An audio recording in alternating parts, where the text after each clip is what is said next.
Let's talk about 10 common communication mistakes that people make that sabotage their new dating relationships. The first and probably biggest mistake I see people making is not being authentic. You get on a first date, you want so badly to impress the person, and you're trying so hard to be the person that you think they want you to be. What happens is that down the road, if you keep dating, they're going to eventually see who you really are. And if it's not a fit, it wasn't going to be a fit anyway. So you stringing them along and not being authentic from the beginning is something that automatically sets you up for failure, and it sets the person you're dating up for failure. The way to avoid this mistake is by being your most authentic, best self. So you do, of course, want to bring the best parts of yourself forward, and you want to make sure that it's really you, that you're not pretending to be someone you're not just to impress the person you're dating. Another common communication mistake that people make in dating is not being direct. We don't want to be direct because often we're so afraid of hurting someone's feelings. Let's say that your date suggests going to sushi for dinner, but you don't care for sushi. So instead of saying like, hey, I don't care for sushi, let's do something different. You say yes to sushi, you go to sushi, and then you don't like your meal. How do you think that person's going to feel then? It would have been so much better to just be direct and tell them up front what you wanted and what you didn't want. The reason that we do this is because we're afraid of being rejected. We're afraid of being judged. But often when we're direct, it makes the most positive impression because the person realizes that we're confident enough to speak up for ourselves, to know what we want, and to not be afraid to say what we want. So the way to avoid this mistake is just by thinking about what your truth is and saying it in a very clear and kind way. The third communication mistake that I see people making that sabotages their dating relationship is not using your words. What happens is if you have a feeling about something, it's often really scary and vulnerable to say what you're feeling. And so what happens instead is that we end up acting those feelings out. All of our feelings happen inside of us, and they don't really impact the people around us. But what happens is we act those things out behaviorally, and the behavior is what impacts other people. So if you just tell your date like, hey, I feel sad that you didn't call me yesterday, that's great. They might get upset about it, but at least you're telling them very directly how you feel. If what happens is that you're sad, but you don't tell them, then they interpret that something's wrong. They can see by your behavior that you're pouting or that something's not right, but they have no idea what it is, so they don't know how to fix it. It's best to just be direct, tell someone how you're feeling so that you don't end up acting it out behaviorally in a way that sabotages you. Communication mistake number 4 that people make that can sabotage a new dating relationship is not being self-responsible with your communication. Self-responsible communication uses I statements. Often it uses I feel statements. If you're saying the words I feel, make sure it's followed by a feeling word, such as I feel happy, or I feel sad, or I feel angry, or I feel scared. Often what I hear people saying is, I feel like you don't care about me.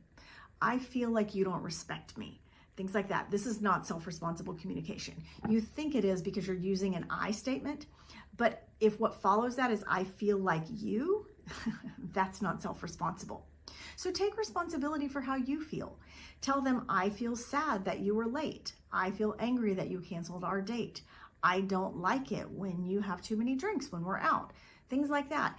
If they don't like this, then it's not a good fit. You're just looking for goodness of fit. And if you're communicating in a self-responsible way, this is going to help you figure out whether someone is a good fit for you or not. Communication mistake number 5 that people make that sabotages their new dating relationships, not being curious or not being interested. People love to talk about themselves. More importantly, they love it when other people are genuinely curious or interested. You can have a list of kind of rote questions that you ask them, like, hey, what do you do for work? Or how was your day? Things like that, which that'll get you, only so far. But if you're genuinely interested, pay attention to what fires the person up and ask them about that. Be genuinely curious about what their interests are. Be genuinely curious about their life and their day. This is something that happens a lot in social situations, particularly in new dating situations, is that we want to tell people about ourselves and we don't take the time to pause and be curious about them and ask questions about them. So make sure you're turning your attention externally to yourself and paying attention to the other person, asking them questions, being genuinely interested and curious. Communication mistake number 6 you might be making that's sabotaging your dating relationships. Not being interesting. We talked before about not being interested in other people, but you also got to bring it. You have to have topics at the ready that are interesting, topics that people want to talk about. Not something that's super niche or super specific to yourself, but you got to pay attention. What's going on in the news? What's going on in pop culture? What's going on in the world at large that the person you're dating might be interested in hearing? And being well-versed and being able to talk with some ease about a variety of topics makes you interesting. It makes people want to be around you. It makes people want to go out with you. If you are more introverted and this is hard for you, it's okay to read up on this, study up, make a list in your mind of topics that you might want to talk about that would be interesting to you, but also would be interesting to the other person. Don't be afraid to bring it. Don't be afraid to talk about things that are of interest to you. Communication mistake number 7 that I see people making that can sabotage a new dating relationship. Being defensive. If someone says something that might be slightly critical or you might feel offended by, try to turn toward curiosity. Try not to have your defenses come up automatically because this is a turnoff to people. So if someone says something perhaps critical about your choice of restaurant or even something that you're wearing, ask them more about it. Try to get more information rather than automatically being defensive. Defensiveness is something that puts a wall up, and what we're trying to do is protect ourselves. But remember, when we're protecting ourselves, we're not only keeping out the bad, we're also preventing ourselves from experiencing the good that can come from connecting with someone. So try to assume the best intentions. Don't assume someone's trying to offend you if they say something. So let your guard down just a little bit. Try to answer with curiosity. Ask them a question in return rather than being defensive. That defensiveness can really sabotage a dating relationship.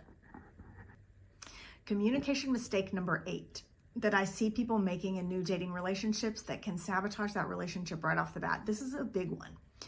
Over-disclosure, TMI.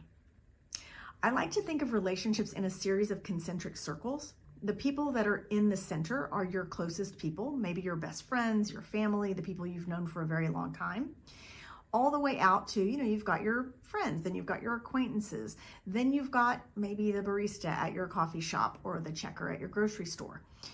You're going to be authentic across all of those relationships, but the amount of personal information that you share in each of those situations is going to be very different. When you're newly dating someone, they are not yet in your inner circle. They have not earned the right to your most personal information. So you never want to say anything that's inauthentic or disingenuous. That's really important. So if they say, for example, tell me about your childhood. Maybe you had a very terrible childhood. This is not the time to disclose the details of that. On a first date or early in a dating relationship, you might say something like, my childhood wasn't great, but I've done a lot of work on it and I'm happy now. Something like that. As you get to know them better, you might tell them more details about what happened that made your childhood not so great.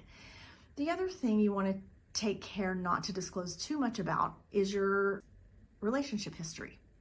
You want to make sure that you're making true but general statements about your past relationships. You don't want to tell them details about how your ex was a narcissist or how your ex did these terrible things to you. That doesn't make a good impression, and it's not using good judgment because this person has not earned the right to your story yet. So be mindful of disclosing things as the relationship develops, but not over disclosing right off the bat. Communication mistake number 9 that people make in new dating relationships is under disclosing. This means that people are asking you questions and you're so guarded that you're unwilling to tell them anything about yourself. What you want to do is have things at the ready that are true, that are authentic, and that are not giving them more information than they deserve yet. So you want to be able to tell them enough about your history, enough about yourself, enough about your job without overdoing that. But if you're so guarded and so protective and so worried about over disclosure, then sometimes the pendulum swings the opposite direction and you're not giving them enough to determine if they like you or not, or if you're a good fit for them or not. So make sure that you're willing to disclose enough about yourself without going overboard with that. The last item on our list of the top 10 communication mistakes people make that sabotage their relationship is the inability to apologize. I'm amazed at how often I see this problem, and I have a hard time understanding it because apologies are free, they don't cost you anything, and they go such a long way toward repairing when a breach has been made. People get defensive and they explain why they did what they did, or they don't want to admit that they were wrong. An apology is not admitting that you were wrong. It's saying that you're sorry that your actions negatively impacted another person. My metaphor for this is if you were walking through a crowd, presumably you would never purposely stomp on someone's foot because you're not a mean person. But if you accidentally stepped on someone's foot, you would say, "Oh, I'm so sorry I stepped on your foot." It's the same thing in dating. If you're late for a date, you didn't mean to be late. You didn't mean to disrespect the person, but you say, "Oh, I'm so sorry I was late." You also don't need to give 100 reasons why you were late. "Oh, there was a train, or there was traffic, or I couldn't get out of my house soon enough." You just apologize for negatively impacting them for being late. Be quick to apologize. It's really a good practice in dating and in life in general, and it doesn't cost you anything.